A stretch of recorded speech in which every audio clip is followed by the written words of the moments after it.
China Russia warning. Trump Israel America అధ్యక్షుడు Trump Israel ప్రధాని Netanyahu మాట్లాడుకున్నారంట. మాట్లాడుకున్నప్పుడు ట్రంప్ లేదు ఇరాన్ వాళ్ళు ఏదో సంధి అంటున్నారు కదా, మనం శాంతికి పోవచ్చు కదా అని ట్రంప్ శాంతి వచనాలు చెప్తే లేదు మనం ఇరాన్ ఏమాత్రం ఉపేక్షించకూడదు, దాడి చేయాల్సిందే అని ఇజ్రాయెల్ ఆయన చెప్పాడంట. ఇది లేటెస్ట్ ఇంటర్నేషనల్ న్యూస్. అంటే ట్రంప్ డ్రామాలు అనేవి ఏ స్థాయికి చేరుతున్నాయి అంటే తనేదో శాంతి కోసం పనిచేసినట్టు, ఇజ్రాయిల్ ఏదో బలవంతం చేస్తుంటే దాన్ని కూడా దారికి తెచ్చి ఏదో తను చాలా చేస్తున్నట్టు చెప్పే ఒక పెద్ద పెద్ద నాటకం, ప్రపంచ నాటకానికి ఆయన అంతకంతకు ఇంకా రక్తి కట్టించే ప్రయత్నం చేస్తున్నారు.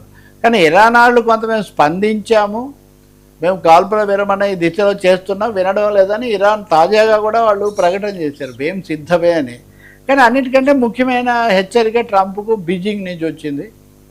రెండు తన తర్వాత రెండు ప్రధాన శక్తులుగా ఉన్న చైనా రష్యా. అందులో చైనా ఇప్పటికీ సోషలిస్టు కమ్యూనిస్ట్ దేశం, రష్యా మారిపోయినప్పటికీ అప్పటి ఈ వీళ్ళిద్దరూ కలిసి ఈ దురహంకారం సాగదు, ప్రపంచం మీద ఆధిపత్యం చేసేటటువంటి లక్షణాలు మేము సహించామని ఒక భారీ ప్రకటన చేశారు వాళ్ళు.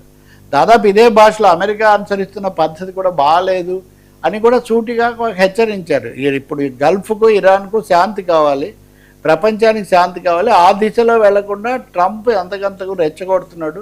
ముఖ్యంగా మిసైల్స్కు సంబంధించి రష్యాకు అమెరికాకు దీర్ఘకాలంగా ఒక ఒప్పందం ఉంది. ఆ ఒప్పందం మొన్న ఏప్రిల్లోనో ఏదో ఫిబ్రవరిలోనో ముగిసిపోతుంటే పునరుద్ధరణకు ట్రంప్ ఏమాత్రం సహకరించలేదు. ఆ విధంగా ఆయుధ పోటీ ఆయన ఇంకా పెంచుతున్నాడు. సో ఆ విషయం కూడా ఈ రెండు దేశాలు చెప్పాయి. ట్రంప్ ఆయుధ పోటీ పెంచి ప్రపంచాన్ని ఒక విధంగా వినాశం వైపు నెట్టడానికి, ఆర్థిక సంక్షోభంలో ముంచడానికి ప్రయత్నిస్తున్నారు. ఈ కాలంలో ఎవడి పెత్తనం, ఏ దేశం యొక్క పెత్తనం చెల్లదు అనే వాస్తవాన్ని గుర్తించితే చాలా మంచిది అని చాలా సూటిగా ఒక హెచ్చరిక చేశాయి. ఇంకోటి తమ మధ్య చారిత్రకంగా ఉన్న సంబంధాలు పెంచుకోవటం ఇట్లాంటివి కూడా అవి మాట్లాడాయి. కాబట్టి ఇప్పుడు జరుగుతున్న అంతర్జాతీయ పరిణామ క్రమంలో రష్యా చైనా ఒక వేదిక మీదకి వచ్చి ఇంత కీలకమైన తీవ్రమైన హెచ్చరిక చేయడం ట్రంప్కు పెద్ద చెంపపెట్టులాగా ఉంటుంది. ఇంక ఈ దూకుడు సాగదని ఆయన తెలుసుకోవాల్సిన సమయం వచ్చిందని చెప్పి అంతర్జాతీయ నిపుణులు గట్టిగా భావిస్తూ ఉన్నారు.